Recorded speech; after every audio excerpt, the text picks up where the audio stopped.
말씀의 제목을 한번 따라 하셨으면 좋겠습니다. 오직 은혜로만. 마틴 루터의 종교개혁에는 아니에요. 참 너무 좀 의욕이 앞서다 보니까 옛날에는 저게 막 짜증났어요. 그런데 은혜가 있으니까 귀여워 보여요. 오늘 제목이 오직 은혜로만이에요. 괜찮아 규태야, 쫄지 마. 잘하고 있어.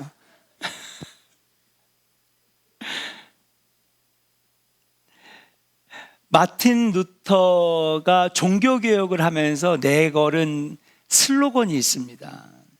그게 뭐냐면 Five Sola예요. Five Sola. 이게 뭐냐? 5가지 솔라. 솔라라고 하는 것은 라틴어로 only, just, 그러니까 오직이라는 말이죠. 오직. 그래서 여러분 아마 서정달 목사님에게 제일 많이 들었을 거예요. 솔라 피데. 이게 뭐예요? 오직 믿음으로. 솔라 스크립투라. 이게 뭐예요? 오직 말씀으로. 솔라 크리스투스. 오직 예수로만. 솔리데오 글로리아. 오직 하나님께 영광. 이게 파이브 솔라, 한국말로 하면 5가지 오직이에요. 이게 마틴 루터가 종교개혁을 하면서 내걸은 슬로건입니다. 파이브 솔라. 그리고 마지막이 뭐냐? 솔라 그라티아. 오직 은혜로만이라고 하는 말이에요. 오늘 말씀의 제목은 오직 은혜로만, 솔라 그라티아 라고 하는 말씀으로 은혜를 나누려고 합니다. 런던 태생의 세계적인 지휘자 중에 레오폴드 스토코프스키라고 하는 세계적인 거장이 있습니다. 예전에 레코드판을 통해서 이 오케스트라 음악을 들으셨던 분들은 모르는 사람이 없을 정도로 안 들어본 이분의 교향 지휘 또는 그런 음반을 안 들어본 사람이 없을 정도로 세계적인 거장이죠. 지금 사진에도 보듯이 이분은 굉장히 개성이 강한 지휘자였습니다. 그래서 얼굴에서도 포스가 느껴질 정도로 아주 때로는 클래식하지만 때로는 파격적이고 또는 신선한 그러한 교향악단을 이끌어가고 지휘하는 스타일의 지휘자였다라고 합니다. 이분이 어느 날 베토벤을 연주하는 그러한 베토벤의 곡들을 연주하는 그런 교향곡 콘서트를 열게 됐는데 그 중에 베토벤의 오버추어라고 하는 곡을 연주할 때 갑자기 번뜩이는 아이디어가 생각난 거예요.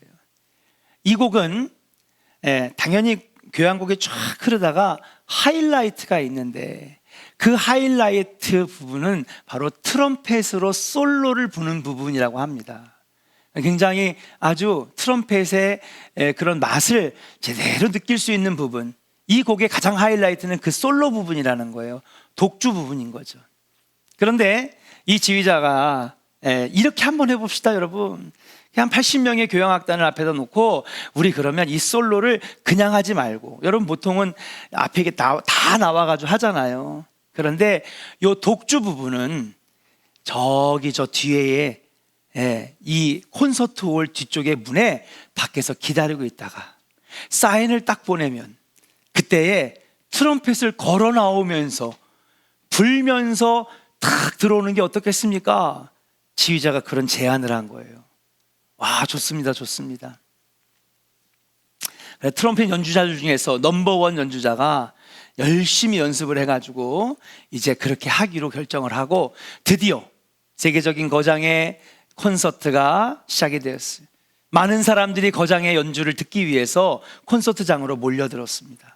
모여가지고 이제 이 곡 여러 곡을 같이 듣던 중에 이제 드디어 이 베토벤의 오버추어라고 하는 연주를 듣게 되었어요. 노래가 쫙 흐르다가 드디어 이제 트럼펫의 독주 부분이 나와요. 어떻게 합니까? 지휘자가 막 지휘를 하다가 갑자기 뒤를 싹 틀어가지고 지휘봉을 가지고 저기 콘서트 뒷문에다가 쫙 한 거예요. 그럼 이제 누가 나와야 돼요? 트럼펫 연주자가 문을 쫙 걷어차고 나오면서 아주 멋지게 트럼펫 여러분 독주를 해야 되는 부분인데 지휘자가 지휘봉을 가지고 쫙 했는데 안 나오는 거예요. 문이 안 열리는 거예요.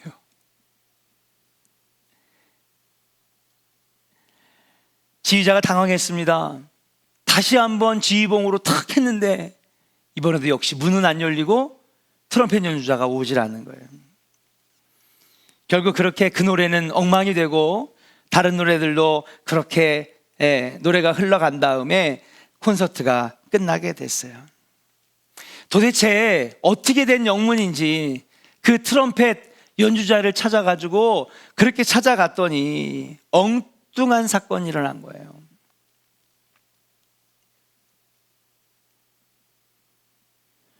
당연히 트럼펫 독주를 하려고 했던 사람은 문 밖에 서 있었겠죠. 그리고 지휘자가 이제 사인을 주겠지 하고 이제 어느 부분에 들어갈지 이미 다 이 독주자는 아니까 딱 준비를 하고 있었어요. 요 마디가 끝나면 다음 마디에서 내가 들어가면 되겠다. 딱 그러고 있었는데 딱 들어가려고 하는 찰나의 순간에 뭐예요? 수희 아저씨가 뒷덜미를 탁 잡으면서 어딜 들어가려고 이놈아 꽉 잡은 거예요. 아저씨 지금 이러면 안 돼요. 지금 지휘자님하고 다 약속된 거니까 나 빨리 보내줘야 돼요. 수희 아저씨가 안 듣는 거예요. 내가 너 같은 놈을 한두 번 본 줄 알아? 여러분 그 영국에 보면 축구 경기장에서 막 축구 경기가 너무 막 흥분되면 막 경기장 안으로 막 사람이 막 뛰어들잖아요. 리오넬 메시 본다고 막 호날두 본다고 막 그냥 막 뛰어들잖아요. 그냥 막. 수희 아저씨는요 그런 사람인 줄 알고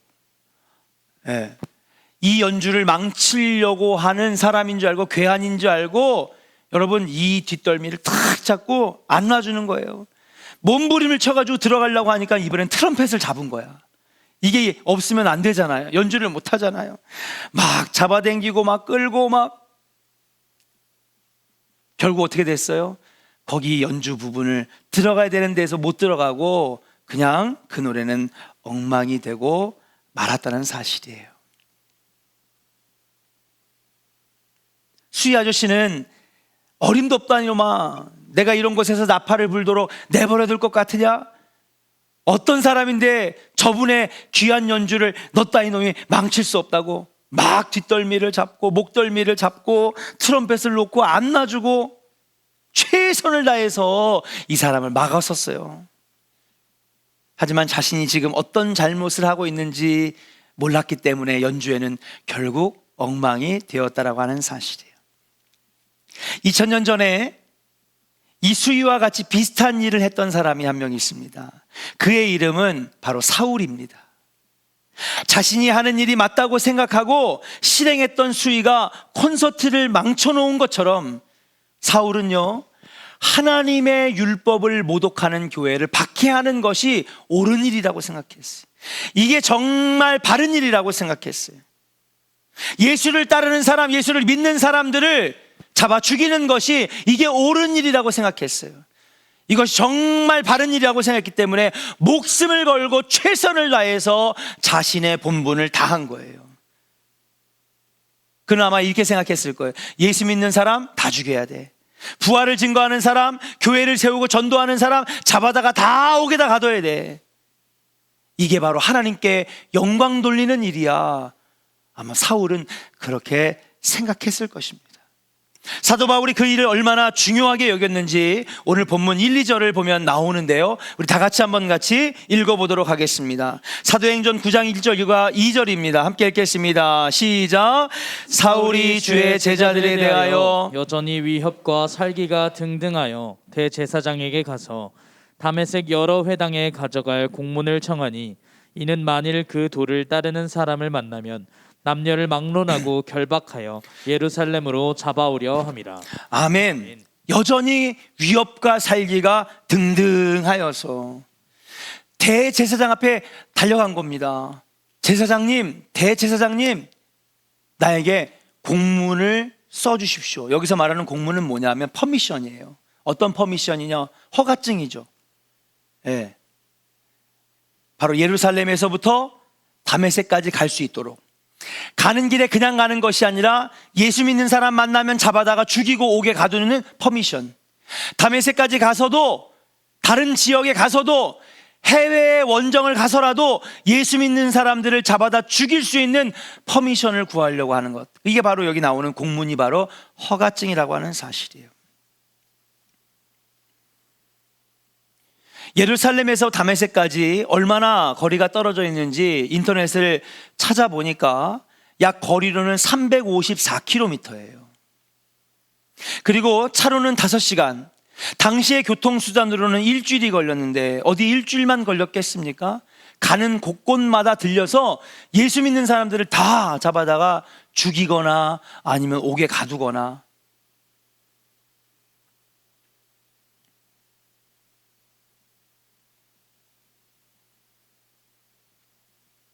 오늘 쓰여진 사도행전 9장은요 이미 예루살렘에 있는 교회가 풍비박산났습니다. 누구 때문에? 사울 때문에요. 그리고 그를 따르는 청년당이라고 있는데요, 말 그대로 예수 믿는 사람들 다 잡아다가 죽이고 고문하고 그리고 옥에다 가두는 그런 무리들이었어요. 그들로 하여금 여러분 3만 명 4만 명이 모였던 예루살렘의 초대교회가 완전히 붕괴됐습니다. 아니 이스라엘에 남아있을 수가 없어요. 너무 박해가 심하니까. 이 정도가 되면은 여러분 사도 바울 성공한 거 아닙니까? 교회 협박하고 교회 핍박하는 거 성공한 거예요. 얼마나 열심히 있었으면요 여러분, 예루살렘뿐만 아니라 이스라엘 안에 교회가 세워지지 못할 정도로 박해가 극심했다는 거예요. 그래서 여러분, 그래서 생겨진 교회가 뭐예요? 흩어지는 교회, 디아스포라라고 여러분 한번 들어보셨을 거예요. 흩어진 교회.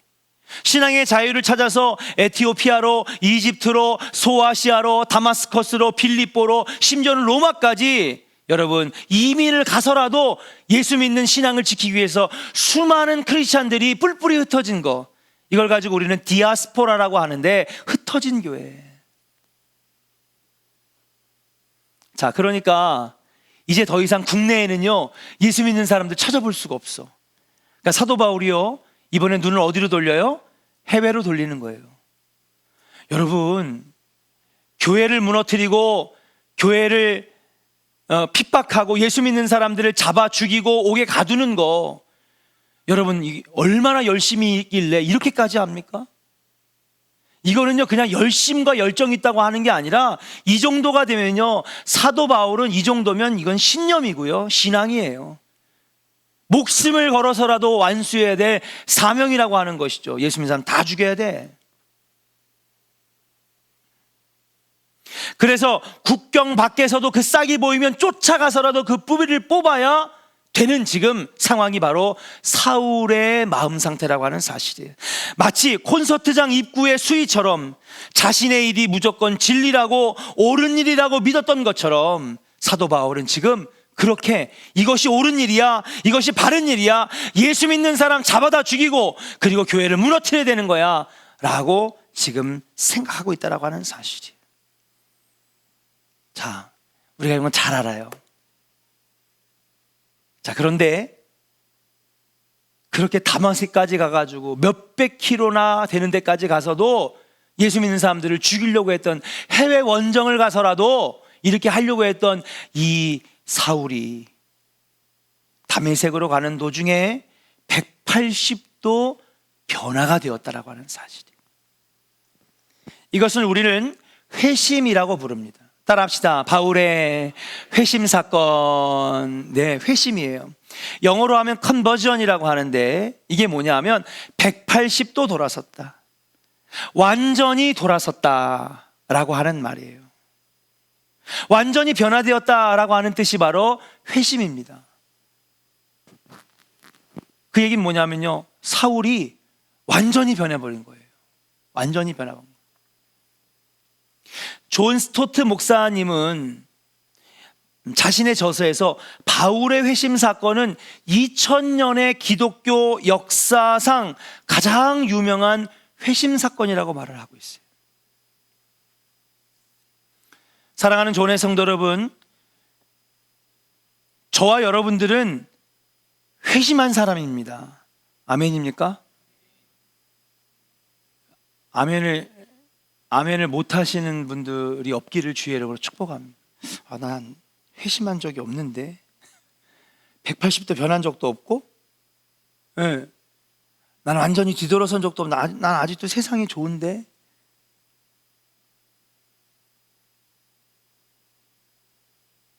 목회자가 3,000명, 5,000명 성도 많고 막 건물 막 300억짜리, 500억짜리 짓는 교회에서 목회하는 게 저는 그게 이상적인 목회라고 생각 안 해요. 아까도 말씀드렸지만 교인들과 하나하나 차근차근 이 성경 66권을 정말 꿀송이보다도 다 알게 말씀의 능력을 얻고, 그러면서 나에게 맡겨진 영들이 다 회심하고 은혜 받고 성령 체험하고 말씀대로 살아가는 성도를 만들면 난 그게 성공한 목회자라고 생각해. 교회 큰 거 하나도 안 부러워요. 교회 크면 뭐합니까? 맨날 싸우고 멱살 잡고 끌어내리고. 근데 성도들이 행복한 거예요. 날마다 은혜 가운데 살아요. 감사와 기쁨으로 살아요. 난 그거보다 더한 기쁨은 없을 것 같아요. 사랑하는 존의 성도 여러분, 오늘 여러분 이 예배당에 앉아있는 저와 여러분들이 모두 회심한 자이기를 주의 이름으로 축복합니다. 완전히 달라졌어요. 그러니까 여러분, 어떻게 보면 기독교의 역사는 회심의 역사예요. 그렇지 않아요? 난 우리 인수가 지금 아멘 아멘 하는데, 난 인수를 어딜 가면 이제 앞으로 간증하려고요. 저 친구가요, 딱 성가 부른 다음에는, 성가 때 끝나면은요, 그냥 얼마나 바쁜지 가운을 그냥 벗어던지면서 나가가. 예. 예배를 끝까지 안 드리는 친구였어요. 근데 하나님 어느 날 만나주셨나 봐. 날 몰라. 나는 어떻게 만나주셨는지도 몰라. 본인은 알겠지. 180도 달라지더라는 거예요. 수영이라고 하는 청년이 우리 인수 청년 때문에 같이 나와서 좀 우리 교회 청년부 새신자거든요. 벌써 나온 지 3년 됐는데, 그 친구는 예수 믿어본 적이 없고, 심지어는요, 자기 어릴 때 예수 믿는 사람한테 상처를 받아가지고 예수 믿는 사람 저주하러 다니던 친구였어요. 그런데 어느 날 학교에서 같이 성악 가니까 학교 생활하는데 인수가 좀 못된 선배였나 봐. 승질 있는 선배였나 봐. 야, 인수 형 제대했댄다. 큰일 났다. 우리 다 죽었다. 근데 어느 날 보니까 형이 180도 바뀌었대. 도대체 뭐가 저 형을 저렇게 180도 바뀌어놨을까? 너무 궁금해서 좋은 교회 온 거야. 수영이 어디 갔어요? 응? 요즘 바빠요? 아, 그래요. 그 친구가 그래서 전도되더라고요. 여러분, 전도지 돌린다고 전도되는 게 아니요. 예? 너무 신기했더래.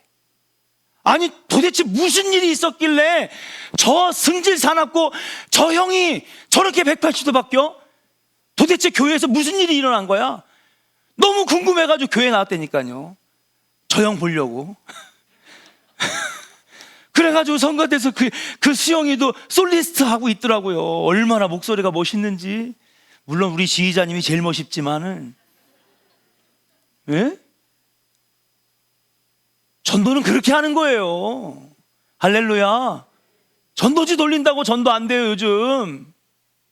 내가 전도진 거지. 기독교의 역사는요, 회심의 역사예요. 지금도 회심이 일어나고 있고, 우리 안에서 지금도 끊임없이 회심이 일어나고 있고, 앞으로도 여러분 주변에 예수 믿지 않는 자들이 회심될 줄로 믿습니다. 기독교는 회심의 역사예요. 너무 이 회심의 역사가 유명하고 너무 기가 막히니까 사도행전을 쓴 사도행전의 저자 누가가, 여러분, 이 바울의 회심 사건을 3번이나 언급해요. 제일 먼저 뭐예요? 실제로 일어난 사건인 9장, 그리고 뒤에서 사도 바울이 가는 곳마다 설교를 하는 부분이 있는데, 그때마다 그 사도 바울의 설교를 빌어가지고 자신의 회심의 이야기를 3번이나, 사도행전은요 사도 바울의 이 회심 이야기가 3번이나 나오는 거예요. 쓴 건 누가 썼다고? 누가가 쓴 거예요. 누가가 볼 때는요 그러니까 사도의 이야기들을 썼잖아요. 당연히 사도 바울과 함께 여행을 하다 보니까 사도 바울이 겪은 회심이 너무 기가 막힌 거야. 왜 기가 막혀요? 야, 어떻게 사람이 저렇게 달라져? 마치 수영이처럼, 응? 옆에서 사도 바울을 보는데 어떻게 사람이 저렇게 달라져? 어떻게 저렇게 달라질 수 있지? 결심한다고, 결단한다고 저렇게 달라질 수 있을까? 아닌 거예요. 너무 기가 막힌 거예요. 어떻게 저렇게 달라질 수가 있지? 예수 믿는 사람들을 죽이는 사람에서 예수 믿는 사람을 살리는 사람이 되고요, 교회를 무너뜨리는 사람에서 교회를 세워가는 사람이 되고요, 해외까지 원정을 가가지고 예수 믿는 사람을 죽이려고 했던 그 사람이 이제는 해외를 원정 가서 교회를 세우고 예수 믿는 사람들을 구원해내는, 믿지 않는 자들을 구원해내는 이방인의 사도로 세운 이 놀라운 역사가 어떻게 설명될 수 있나? 누가가 볼 때 너무 기가 막히니까 사도행전에다가 3번이나 이것을 언급한 거예요.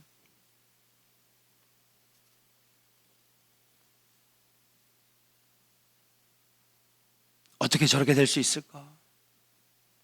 그만큼 바울의 회심 사건이, 그가 180도 변화된 사건이 너무나 충격적이고 놀랍고 경이로워서, 여러분 지금도 우리의 회심의 가장 표본이 되는 회심이 바로 사도 바울의 회심 사건 아니겠습니까? 자, 그렇다면 사울이 어떻게 변화됐을까요? 자, 3절과 5절 같이 한번 읽어보겠습니다. 같이 한번 읽어볼게요. 시작. 사울이 길을 가다가 다메섹에 가까이 이르더니 호련히 하늘로부터 빛이 그를 둘러 비추는지라. 소리가 있어 이르시되 사울아 사울아 내가 어찌하여 나를 박해하느냐 하시거늘 대답하되 주여 누구시니이까? 이르시되 나는 내가 박해하는 예수라. 아멘. 아멘. 자, 여러분 보세요. 이제 한번,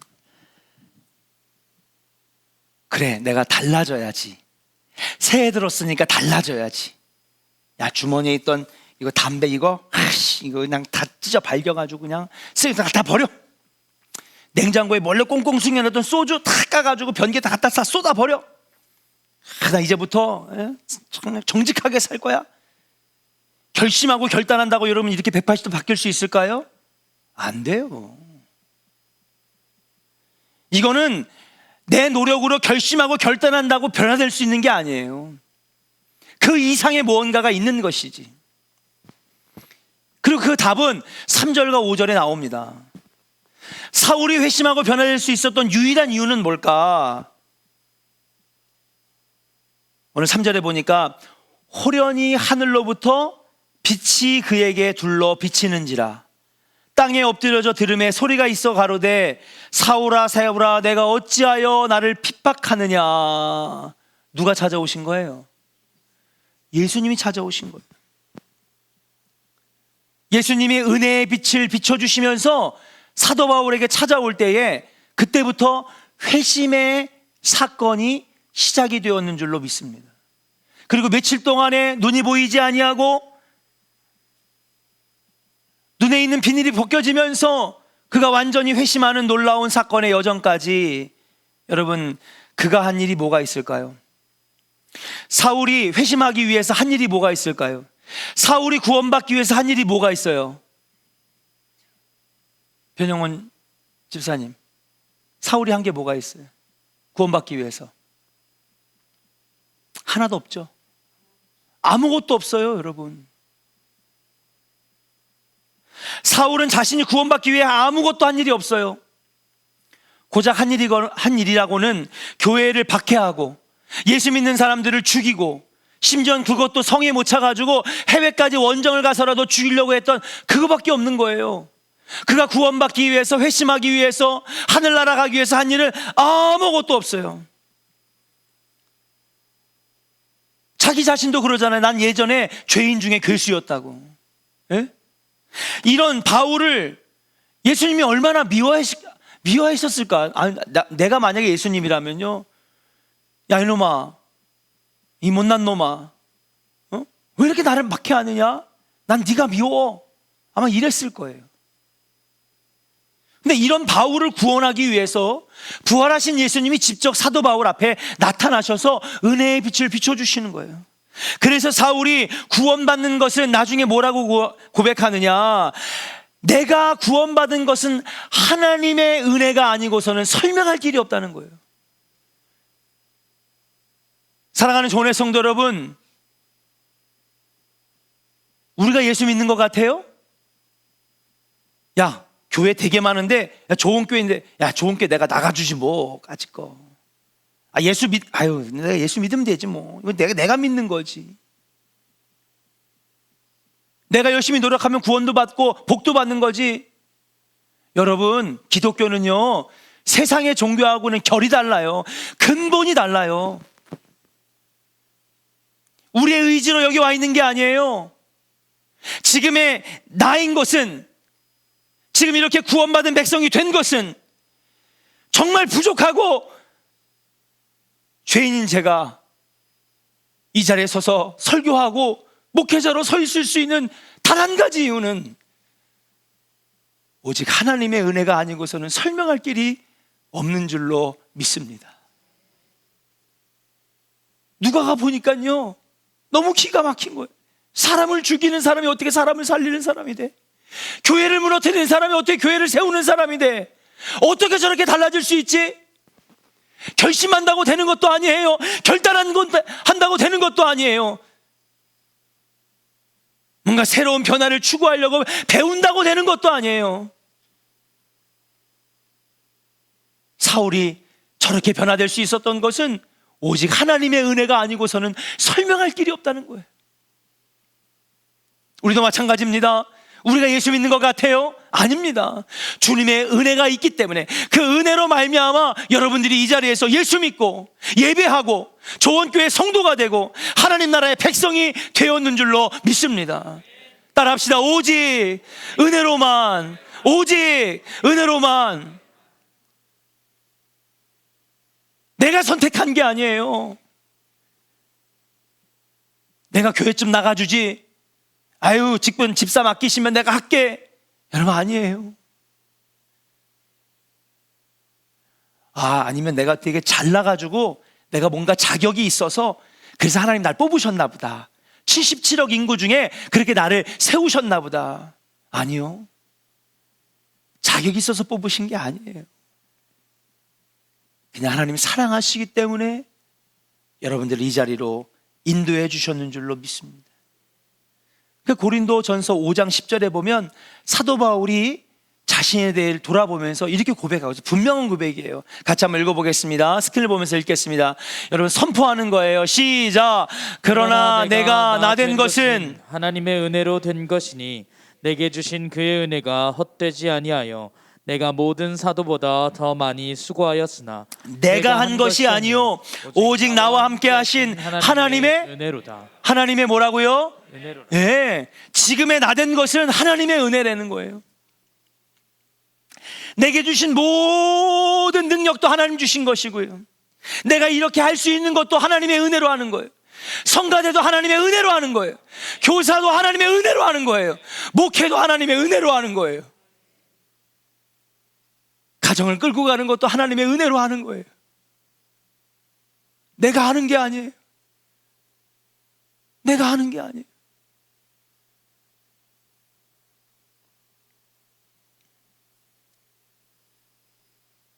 그래서 이걸 감리교에서는 신학적인 용어로 선제적인 은총이라고 그래요. 따라합시다. 선제적 은총. 예. 여러분 구원은 뭐로 받아요? 믿음으로 받아요. 그러나 그 믿음이 생기기까지 이걸 이끌어 주시는 분이 있어. 그게 뭐냐? 성령님이시고 하나님의 은혜인 줄로 믿습니다. 그래서 장로교에서는 이거를 우리는 감리교에서 선제적 은총이라고 그래요. 선제가 뭐예요? 우리가 선제 타격하죠. 먼저 앞장서서 하나님의 은혜가 우리 삶에 막 가득해서 나도 모르게 교회에 와 있는 거예요. 수많은 사람 가운데 나를 택하여서, 목사님 아닌데요, 내가 암 걸렸는데 암 나으려고 내가 교회 내 발로 찾아온 건데. 아니에요, 내가 찾아온 게 아니에요. 하나님이 그렇게 인도하신 거지. 아멘입니까? 예. 그 장로교에서는 이거를 견인하는 은혜라고 그래요. 견인하는 은혜. 우리가 견인하죠. 예. 안 가려고 그러는데, 야, 안 돼, 너 수리 받으러 가야 돼. 예. 견인차가 와가지고 탁 고리를 걸고 나를요 어디에? 예. 인생을 바꿔놓는 수리장으로 끌고 오는 거예요. 그게 어디야? 교회고요, 기도의 자리고요, 말씀의 자리고요. 그걸 견인하는 은혜라고 얘기하고 선제적 은총이라고 얘기해요. 이게 복음주의에서 말하는 거예요.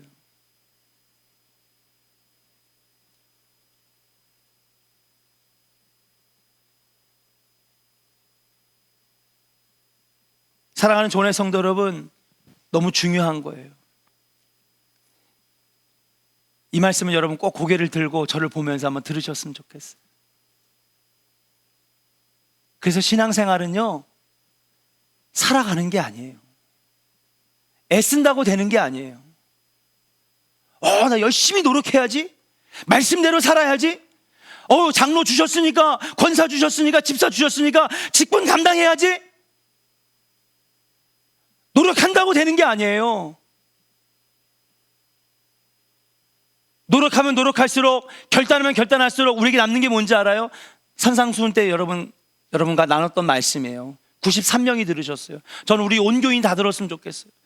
노력하면 노력할수록 우리가 얻는 건요, 죄책감밖에 없어. 왜? 그렇게 못 사니까요. 좌절감밖에 없어요. 그렇게 못 사니까요. 안 사라져요, 여러분. 그래, 말씀대로 살아봐야지. 왜? 첫날부터 못 지켜요, 못 지켜. 안 돼.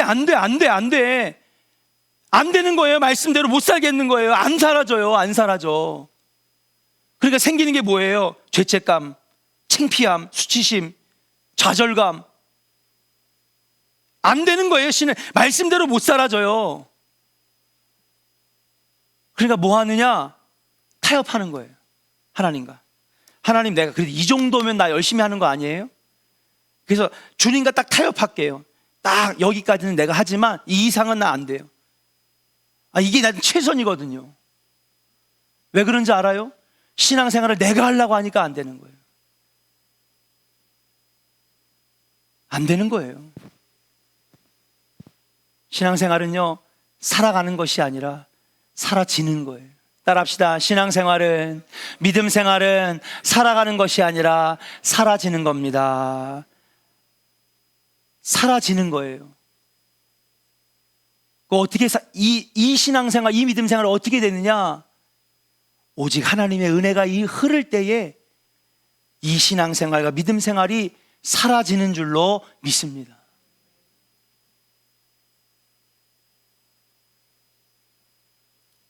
바리새인, 사두개인, 율법학자들을 예수님이 왜 야단치셨는지 알아요? 살아가려고 하니까 애쓰니까 야단치신 거예요.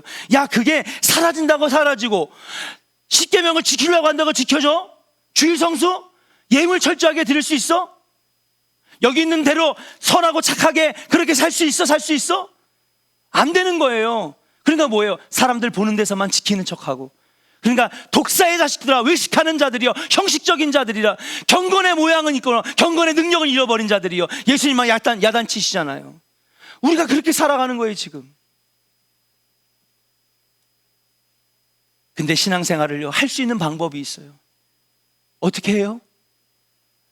은혜 안에서 살면 말씀이 지켜지고 하나님의 은혜가 흐르고 지적 같은 삶을 살아내는 줄로 믿습니다.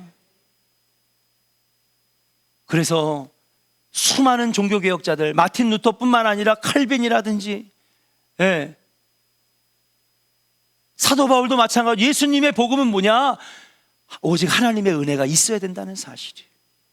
여러분, 신앙생활 의지로 하지 마세요. 결단한다고 3일도 못 가서 다 실패해요. 갖고 있는 마음엔요, 나 또 안 되네, 말씀대로 못 사네, 안 되는 거예요. 그런데 하나님의 은혜가 흐르면 신앙생활이 되어지고 말씀대로 사라지고 하나님의 놀라운 기적과 같은 삶이 이루어지는 줄로 믿습니다. 그러니까 우리가 애써야 될 게 하나 있어요. 우리가 힘써야 될 게 있어요. 뭐예요? 하나님의 은혜가 머물도록. 그럼 뭐예요? 기도해야 되는 거예요. 기도는 애써야 되는 거예요. 기도하는 건 노력해야 되는 거예요. 또 뭐 해야 되는 거예요? 말씀 읽는 삶은요, 여러분 노력해야 되는 거예요. 예배 드리는 삶, 목숨 걸고 예배 드려야 될 줄로 믿습니다. 저는 옛날에 부흥 강사님들 맨날 아주 뻔한 얘기 하시는 거예요. 서정달 목사님 맨날 말씀 기도 예배, 말씀 기도 예배, 말씀 기도 예배, 40년 동안 말씀 기도 예배. 아니, 할 얘기가 저거밖에 없나? 예? 대학원까지 나오시고 박사학위까지 받으신 분이 할 얘기가 저거밖에 없어? 말씀 기도 예배. 근데 이제는 내가 깨달아요. 그거밖에 없는 거예요. 그거밖에. 하나님의 은혜가 내 안에 머물게 하는 방법이 말씀, 기도, 은혜, 예배밖에 없는 거예요.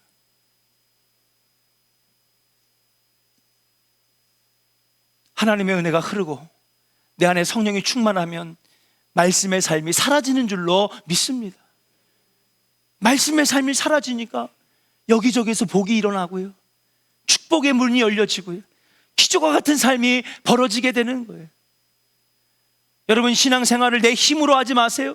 능력으로 하지 마세요. 지식으로 하지 마세요. 하나님의 은혜로 하시기를 주의 이름으로 간절히 축원합니다. 사도 바울이요, 그 어떤 누구보다도 모든 걸 다 갖추고 있는 사람이었지만 신앙생활은 그거 갖고 되는 게 아니래요. 그러니까 나중에 뭐라고 고백해요? 이 모든 것들을 나는 배설물처럼 버렸다 그랬어요.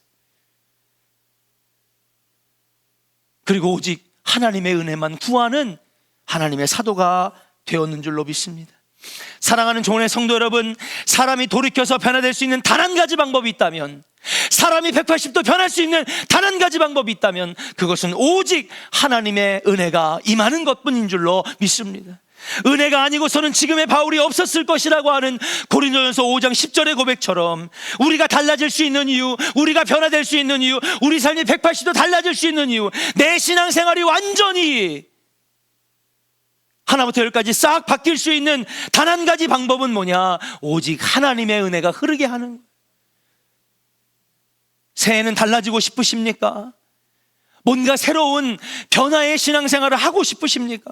믿음의 사람으로서 날마다 실패자로 하나님 앞에서 하나님 죄송해요, 또 실패했어요, 저는 죄인이에요, 날마다 실패하는 신앙생활이 아니라 하나님 행복해요, 하나님 기뻐요, 복 주셔서 감사해요, 행복하고 신바람 나는 신앙생활을 하고 싶으십니까? 그렇다면 오직 한 가지 대답, 뭐예요? 하나님의 은혜가 흐르게 하는 거예요. 여러분, 그 기도로 하나님의 은혜가 흐르고, 말씀을 읽으면서 하나님의 은혜가 내 안에 머물고, 예배를 통하여 하나님의 은혜가 내게 다가오는, 여러분 은혜가 흐르는 신앙생활 하시기를 주의 이름으로 간절히 축원합니다. 그러니까 기도 안 할 수가 없는 거예요. 기도 안 할 수가. 기도를 안 하고 신앙생활을 하는 것 자체가 안 되는 거예요. 주님 그래서 말씀하셨잖아요. 기도 외에는 이런 능력이 나갈 수가 없다고. 여기서 말하는 능력이 뭐냐면 하나님의 은혜예요. 따라합시다. 하나님의 은혜는 내게 능력이 됨이라. 사도 바울이 맨날 고백하잖아요. 하나님의 은혜가 내게는 능력이 된다는 거죠. 예, 지식이 능력이 아닌 거예요. 재산이 능력이 아닌 거예요. 광교에 10억짜리 넘는 아파트 10채가 있으면 뭐합니까? 능력 없는 삶을 살아가는데. 그러나 하나님의 능력이 내 안에 흐르면요, 진짜 신바람 나는 신앙생활 할 수 있는 거예요. 하나님의 은혜를 구하시기를 주의 이름으로 간절히 축원합니다. 우리가 정말로 애쓰고 힘써야 되는 건 주님 만나기를 소망하는 신앙생활이에요. 은혜 주신 하나님께 사모하고 부르짖어야 됩니다. 그럼 우리 신앙생활이요, 애쓰지 않아도 돼요. 그냥 신앙생활이 그냥 이루어져. 마치 위에서 아래로 물이 흐르듯이 하나님의 은혜가 위에서 아래로 흐르게 되면 내 신앙생활은요, 그 물결 따라 흘러가게 되어 있어요. 기도하는 게 행복하고요, 찬양하는 게 행복하고요, 교회에 오는 게 행복하고요. 오늘 새벽 말씀처럼 큰 단점만 보이다가 하나님의 은혜가 흐르니까요, 하나님의 은혜가 더 크게 보이는. 어떤 분들이 이렇게 생각해요. 아니야, 나는 글렀어. 목사님 좀 글렀어요. 저는 그냥 이렇게 그냥 신앙생활 할게요. 더 이상은 푸시하지 마세요. 저 푸시한 적 없어요. 은혜로 살라고 그런 거지. 전 자격이 없어요. 저게 죄가 많은데 제가 어떻게 살 수 있어요? 아니에요. 이렇게 생각하는 사람은 아직 은혜가 무엇인지를 모르는 거예요. 여러분, 은혜가 뭔지 아십니까? 자격이 없는 사람들이 받는 게 은혜예요. 제가 무슨 자격이 있어서 여기 서 있는 것 같아요. 하나님의 은혜가 있기 때문에 부족하고 연약하지만 저를 주님 몸된 종으로 세우셨는 줄로 믿습니다. 성가대가 나 노래 잘하니까 성가대 쓰는 거야? 아니요. 하나님의 은혜로 쓰신 거예요. 그걸로 찬양하시잖아요. 성도들이 눈물 주룩주룩 흘려. 성가대 은혜로 찬양하시는 거예요. 속해 은혜로 끌고 가보세요. 여러분 가정, 자녀들, 여러분 은혜로 가정을 끌고 가세요. 은혜로 자녀들을, 여러분 기도하시는 거예요. 자녀들 위해 기도할 텐데 여러분 제발 서울대 가게 해주세요. 직장문 열려주세요. 물론 이렇게 기도하는 것도 복이에요. 그러나 그거 기도하지 마세요. 어떤 거 기도하시느냐? 하나님, 우리 자녀들 하나님의 은혜로 살게 해주세요. 아직 여러분 자녀들, 며느리들, 사위, 그 다음에 예수 안 믿는 자녀들이 있어요? 그럼 기도하세요. 하나님, 여러분들이 아무리 말해도요 그들에게는 잔소리로밖에 안 들려요. 엄마 아빠나 교회 잘 다니라고, 나 안 다닐 거라고, 왜 나한테 왜 잔소리 하냐고. 여러분, 우리가 말한다고 그들이 교회 안 나와요. 근데 그들이 바뀌어져서 예수 믿는 사람 될 수 있어. 뭐가 흐르면? 하나님의 은혜가 흐르면요. 아멘입니까?